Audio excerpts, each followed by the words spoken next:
Audio Jungle. Audio Jungle.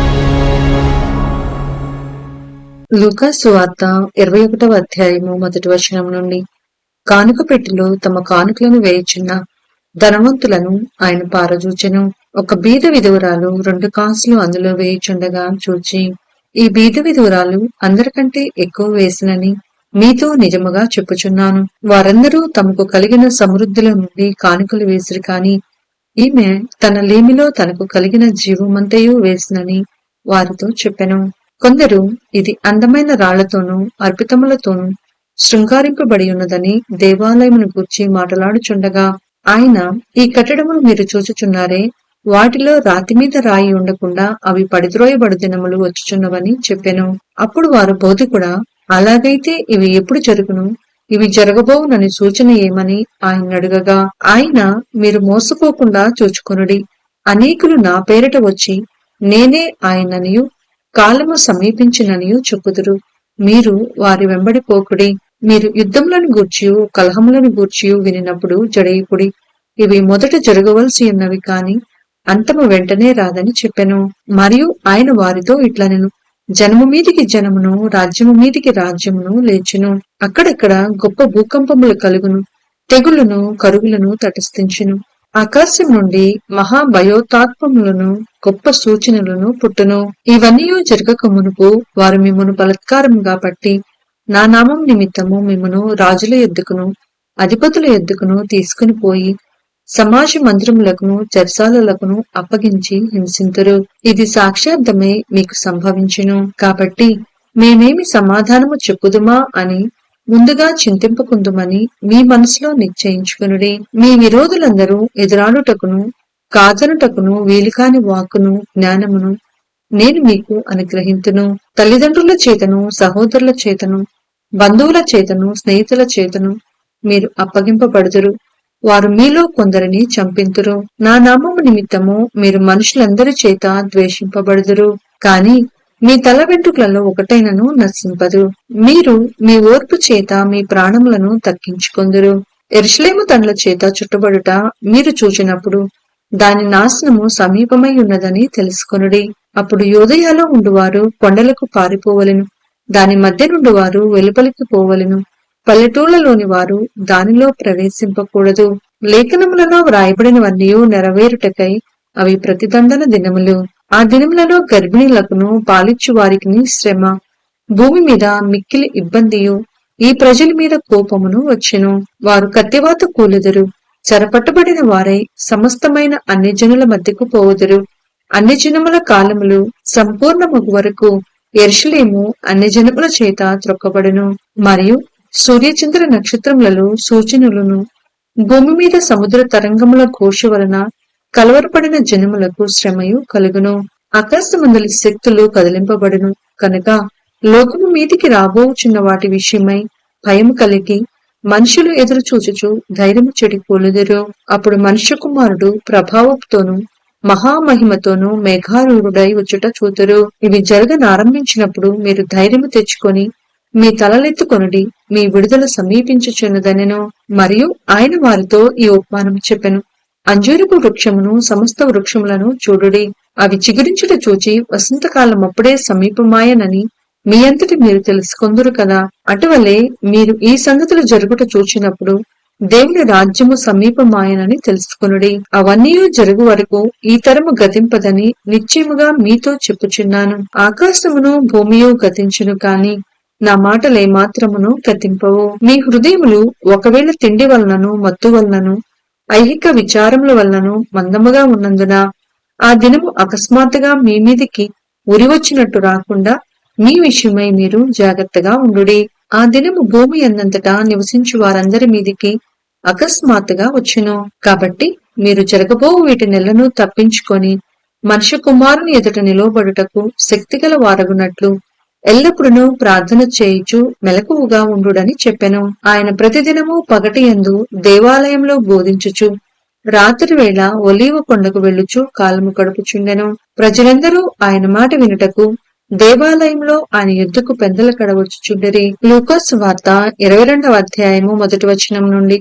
పస్కా అనబడిన పులియని రొట్టెల పండుగ సమీపించెను. ప్రధాన యాజకులను శాస్త్రులను ప్రజలకు భయపడిరి కనుక ఆయనను ఎలాగూ చంపింతుమని ఉపాయం వెదుగుచుండిరి.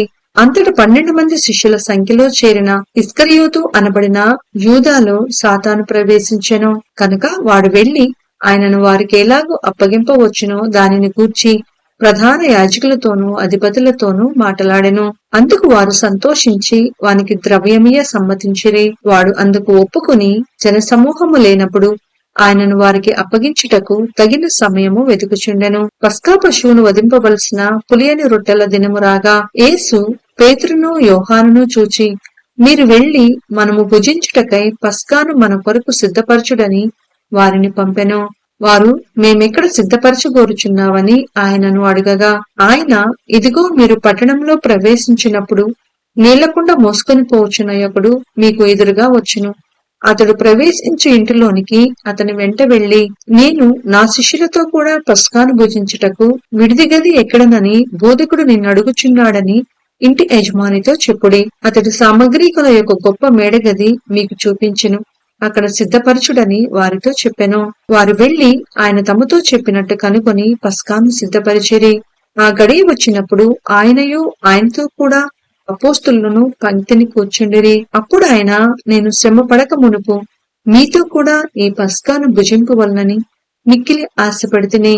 అది దేవుని రాజ్యంలో నెరవేరు వరకు ఇక ఎన్నడనో దాన్ని భుజింపనని మీతో చెప్పుచున్నానని వారితో చెప్పి ఆయన గిన్నె ఎత్తుకొని కృతజ్ఞతాస్తుతులు చెల్లించి, మీరు దీనిని తీసుకొని మీలో పంచుకొనుడి. ఇక మీదట దేవుని రాజ్యము వచ్చు వరకు నేను ద్రాక్షారసము త్రాగనని మీతో చెప్పుచున్నానెను. పిమ్మట ఆయన ఒక రొట్టె పట్టుకొని కృతజ్ఞతాస్తుతులు చెల్లించి దాన్ని విరిచి వారికిచ్చి, ఇది మీ కొరకు ఇయ్యబడుచున్న నా శరీరము, నన్ను జ్ఞాపకం చేసుకున్నటకు దీనిని చేయుడని చెప్పెను. ఆ ప్రకారమే భోజనమైన తరువాత ఆయన గిన్నెయు పట్టుకొని, ఈ గిన్నె మీ కొరకు చిందింపబడుచున్న నా రక్తము వలనైన క్రొత్త నిబంధన. ఇదిగో నన్ను అప్పగించు వాని చెయ్యి నాతో కూడా ఈ బల్ల మీద ఉన్నది. నిర్ణయింపబడిన ప్రకారము మనుష్య కుమారుడు పోవుచున్నాడు, కాని ఆయన ఎవరి చేత అప్పగింపబడుచున్నాడో ఆ మనుషునికి శ్రమ అని చెప్పెను. వారు ఈ పనిని చేయబో వాడెవరో అని తమలో తాము అడుగు కొనసాగిరి. తమలో ఎవడు గొప్పవాడుగా ఎంచబడునో అను వివాదము వారిలో పుట్టగా ఆయన వారితో ఇట్లనెను, అన్ని జనములలో రాజులు వారి మీద ప్రభుత్వము చేయుదురు, వారి మీద అధికారము చేయువారు ఉపకారులు అనబడుదురు. మీరైతే అలాగూ ఉండరాదు. మీలో గొప్పవాడు చిన్నవాని వలెను, అధిపతి పరిచారకుని వలెను ఉండవలెను. గొప్పవాడెవడు? భోజన పంక్తిని కూర్చుండువాడా, పరిచర్య చేయువాడా? పంక్తిని కూర్చుండువాడే కదా. అయినను నేను మీ మధ్య పరిచర్య చేయువాని వలె ఉన్నాను. నా శోధనలలో నాతో కూడా నిలిచి ఉన్నవారు మీరే. కనుక నా తండ్రి నాకు రాజ్యమును నియమించినట్టుగా నా రాజ్యంలో నా బల్ల యొద్ద అన్నపానములు పుచ్చుకొని సింహాసనముల మీద కూర్చుండి ఇశ్రాయేలు 12 గోత్రముల వారికి మీరు తీర్పు తీర్చుటకై నేనును మీకు రాజ్యమును నియమించుచున్నాను. సీమోను, సీమోను, ఇదిగో సాతాను మిమ్మును పట్టి గోధుమల వల్లే జల్లించుటకు మిమ్మను కోరుకొనెను. కాని నీ నమ్మిక తప్పిపోకుండానట్లు నేను నీ కొరకు వేడుకొంటిని. నీ మనస్సు తిరిగిన తరువాత నీ సహోదరులను స్థిరపరచుమని చెప్పెను. అయితే అతడు, ప్రభువా, నీతో కూడా చెరలోనికి మరణమునకును వెళ్ళుటకు సిద్ధముగా ఉన్నానని ఆయనతో అనగా ఆయన, పేతురు, నీవు నన్నెరుగునని ముమ్మారు చెప్పు వరకు నేడు కోడి కూయదని నీతో చెప్పుచున్నానెను. మరియు ఆయన, సంచియు జాలియు చెప్పులను లేకుండా నేను మిమ్మను పంపినప్పుడు మీకు ఏమైనను తక్కువాయనా అని వారడిగినప్పుడు వారు ఏమీ తక్కువ కాలేదనిరి. అందుకాయన, ఇప్పుడైతే సంచి కలవాడు సంచియు జాలియు తీసుకుని పోవలెను, కత్తిలేని వాడు తన బట్టనమ్మి కత్తి కొనుక్కొనవలెను. ఆయన అక్రమకారులలో ఒకడుగా ఎంచబడెను అని వ్రాయబడిన మాట నాయందు నెరవేరవలసి ఉన్నది. ఏలయనగా నన్ను గూర్చిన సంగతి సమాప్తమవుచున్నదని మీతో చెప్పుచున్నానెను. వారు, ప్రభువా, ఇదిగో ఇక్కడ 2 కత్తులున్నవనగా చాలునని ఆయన వారితో చెప్పెను. తరువాత ఆయన బయలుదేరి తన వాడుక చొప్పున ఒలీవల కొండకు వెళ్ళగా శిష్యులను ఆయన వెంట వెళ్ళిరి. ఆ చోటు చేరి ఆయన వారితో, మీరు శోధనలలో ప్రవేశించుకుంటున్నట్లు ప్రార్థన చేయుడని చెప్పి వారి యుద్ధ నుండి రాతివేత దూరం వెళ్లి మోకాళ్ళుని, తండ్రి, ఈ గిన్నె నా యుద్ధ నుండి తొలగించుటకు నీ చిత్తమైతే తొలగించుము, అయినను నా ఇష్టము కాదు, నీ చిత్తమే సిద్ధించునుగాక అని ప్రార్థించెను. అప్పుడు పరలోకం నుండి ఒక దూత ఆయనకు కనపడి ఆయనను బలపరిచెను.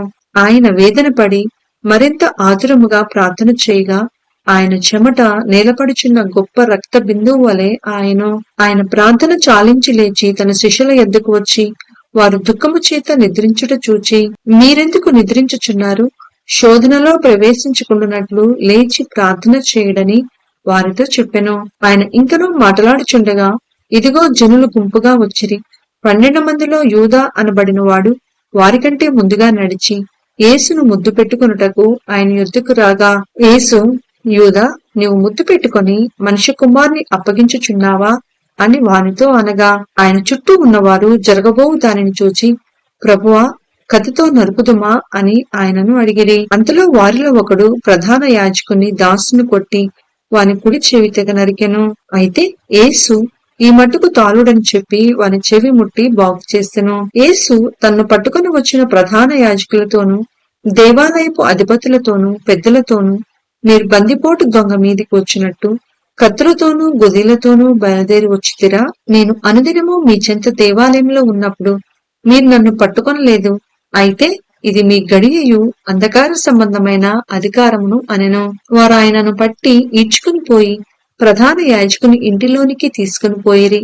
పేతురు దూరముగా వారి వెనుక వచ్చుచుండెను. అంతటి కొందరు నడుముంగిట మంట వేసి చుట్టూ కూర్చుండినప్పుడు పేతురును వారి మధ్యన కూర్చుండెను. అప్పుడు ఒక చిన్నది ఆ మంట వెలుతురులో అతడు కూర్చుండుట చూచి అతన్ని తేరి చూచి వీడును అతనితో కూడా ఉండెనని చెప్పెను. అందుకు పేతురు, అమ్మాయి, నేనతన్ని ఎరుగనెను. మరికొంతసేపటికి మరి ఒకడు అతని చూచి నీవును వారిలో ఒకడవనగా పేతురు, ఓయి, నేను కాదనెను. ఇంచుమించు ఒక గడియైన తరువాత మరి ఒకడు నిజముగా వీడును అతనితో కూడా ఉండెను, వీడు గలిలయుడని దృఢముగా చెప్పెను. అందుకు పేతురు, ఓయి, నీవు చెప్పినది నాకు తెలియదనెను. అతడింకనూ మాట్లాడుచుండగా వెంటనే కోడి కూసెను. అప్పుడు ప్రభువు తిరిగి పేతురు వైపు చూచెను. కనుక పేతురు, నేడు కోడి కూయక మునుపు నీవు ముమ్మారు నన్ను ఎరుగునందువని ప్రభు తనతో చెప్పిన మాట జ్ఞాపకము చేసుకొని వెలుపలికి పోయి సంతాపపడి ఏడ్చెను. యేసును పట్టుకొనిన మనుషులు ఆయనను అపహసించి కొట్టి ఆయన ముఖము కప్పి, నిన్ను కొట్టిన వాడెవడో ప్రవచింపుమని ఆయనను అడిగి ఆయనకు విరోధముగా ఇంకనూ అనేక దూషణ వచనములాడిరి. ఉదయం కాగానే ప్రజల పెద్దలను ప్రధాన యాజకులను శాస్త్రులను సపకూడి ఆయనను తమ మహాసభలోనికి తీసుకుని పోయి, నీవు క్రీస్తువైతే మాతో చెప్పుమనిరి. అందుకైన నేను మీతో చెప్పిన ఎడల మీరు నమ్మరు, అదియూ కాక నేను మిమ్మును అడిగిన ఎడల మీరు నాకు ఉత్తరము చెప్పరు. ఇది మొదలుకొని మనిషి కుమారుడు మహాత్యము గల దేవుని కుడిపార్శ్వమున ఆసీనుడగునని వారితో చెప్పెను. అందుకు వారందరూ, అట్లయితే నీవు దేవుని కుమారుడవా అని ఆయన అడగగా ఆయన, మీరన్నట్టే నేనే ఆయనను అని వారితో చెప్పెను. అందుకు వారు, మనకిక సాక్షులతో పని ఏమి, మనము అతని నోటి మాట వింటిమి కదా అని చెప్పిరి.